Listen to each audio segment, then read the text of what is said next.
સુરતના સિંગણપોર વિસ્તારમાં એક મકાનમાં દારૂનો અડ્ડો ચાલતો હોવાનું સામે આવ્યું છે। પતિ પત્ની દ્વારા ઘરમાં જ દારૂનો અડ્ડો ચલાવતો હોવાનું સામે આવ્યું છે। સિંગણપોર વિસ્તારમાં સ્ટેટ મોનિટરિંગ સેલના દરોડા પાડીને બુટલેગર અને તેની પત્ની ઘરમાં જ દારૂનો અડ્ડો ચલાવતા હોવાનો પર્દાફાશ કરાયો છે। આ સાથે જ 13 જેટલા દારૂ પીવા આવેલાને પણ ઝડપી પાડવામાં આવ્યા હતા।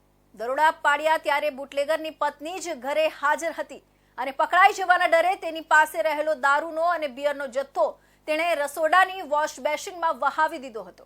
ગાંધીનગર સ્ટેટ મોનિટરિંગ સેલની ટીમને સિંગણપોર વિસ્તારમાં આવેલા મકાનમાં દારૂનો અડ્ડો ચલાવવામાં આવતો હોવાની બાતમી મળી હતી, જેને પગલે ટીમ દ્વારા દરોડો પાડવામાં આવ્યો હતો।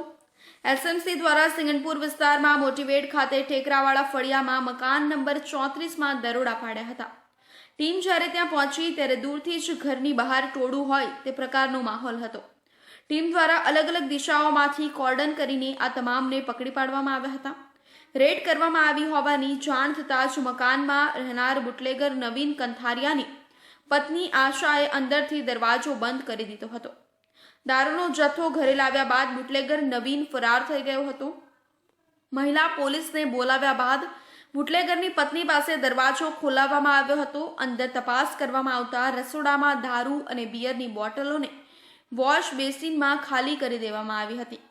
પકડાઈ જવાના ડરે બુટલેગરની પત્ની દ્વારા દારૂનો નાશ કરી દીધો હતો।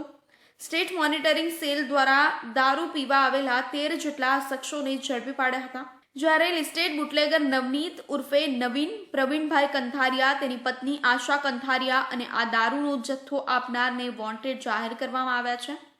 બુટલેગર નવીન બપોરના સમયે દારૂ લઈને આવ્યો હતો અને ત્યારબાદ પત્નીને આપીને તે જતો રહ્યો હતો। હાલ તો આ બાબતે સિંગણપોર ડભોલી પોલીસ સ્ટેશનમાં ગુનો દાખલ કરીને વધુ તપાસ હાથ ધરવામાં આવી છે। તો હવે